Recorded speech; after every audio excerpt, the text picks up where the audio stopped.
Shalom Bapak Ibu dan Saudara-saudara yang dikasihi Tuhan dimanapun kita berada. Mengawali setiap aktivitas kita, marilah kita mempersiapkan hati pikiran kita mendengarkan firman Tuhan yang menjadi dasar kehidupan kita. Kita berdoa.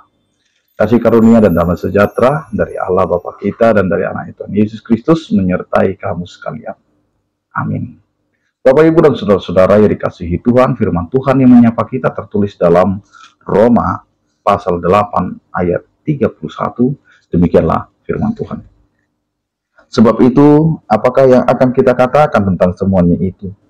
Jika Allah di pihak kita, siapakah yang akan melawan kita? Demikian firman Tuhan.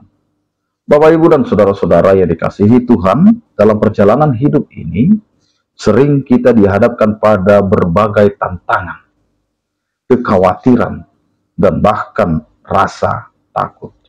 Masalah pekerjaan, kesulitan dalam keluarga, pergumulan pribadi, hingga ketidakpastian masa depan dapat membuat kita merasa kecil dan sendirian. Kita mungkin bertanya, sanggupkah aku melewatinya?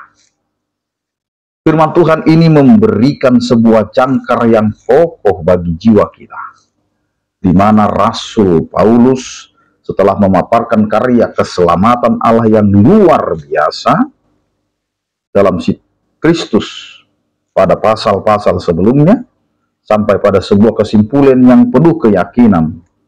Pertanyaannya, jika Allah di pihak kita, siapakah yang akan melawan kita? Bukankah sebuah pertanyaan karena keraguan,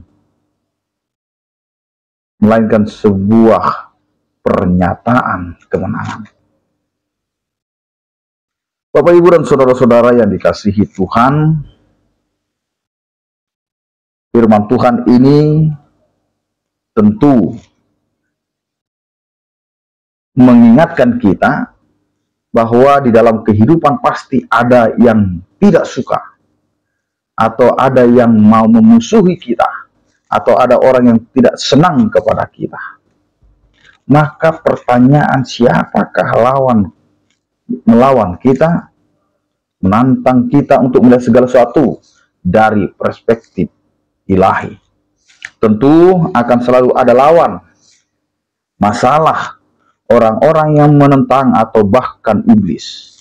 Namun kekuatan mereka semua menjadi tidak berarti jika dibandingkan dengan Allah yang Maha Kuasa.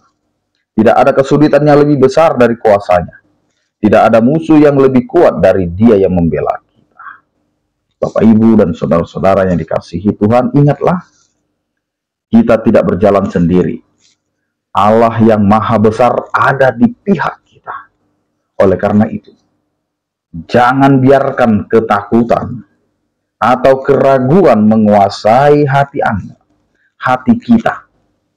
Majulah dengan keyakinan, bukan karena kekuatan diri sendiri, tetapi karena Dia yang menyertai kita jauh lebih besar dari siapapun atau apapun yang kita hadapi. Amin. Kita berdoa. Terima kasih Tuhan, penyertaan kasih setiamu memberkati kehidupan kami. Dan itulah yang akan kami rasakan ketika kami berjalan bersama dengan Engkau. Siapakah yang mampu melawan kami? Karena Engkau adalah Allah yang akan selalu menyertai, membimbing, dan melindungi kehidupan kami. Terpujilah Engkau ya Tuhan, yang selalu ada di dalam situasi, kondisi hidup kami. Sertai kami Tuhan, begitu juga dengan orang percaya. Yang sakit Kau berikan kesembuhan, yang berduka Kau berikan penghiburan, yang bergumul Kau berikan penyertaan kasih setiamu. Anugerah Tuhan kita Yesus Kristus, kasih setia daripada Allah Bapa dan persekutuan Roh Kudus, itulah yang menyertai kamu sekalian. Amin. Selamat beraktivitas, tetap menjaga kesehatan. Salam sehat dari kami, Tuhan Yesus memberkati. Horas.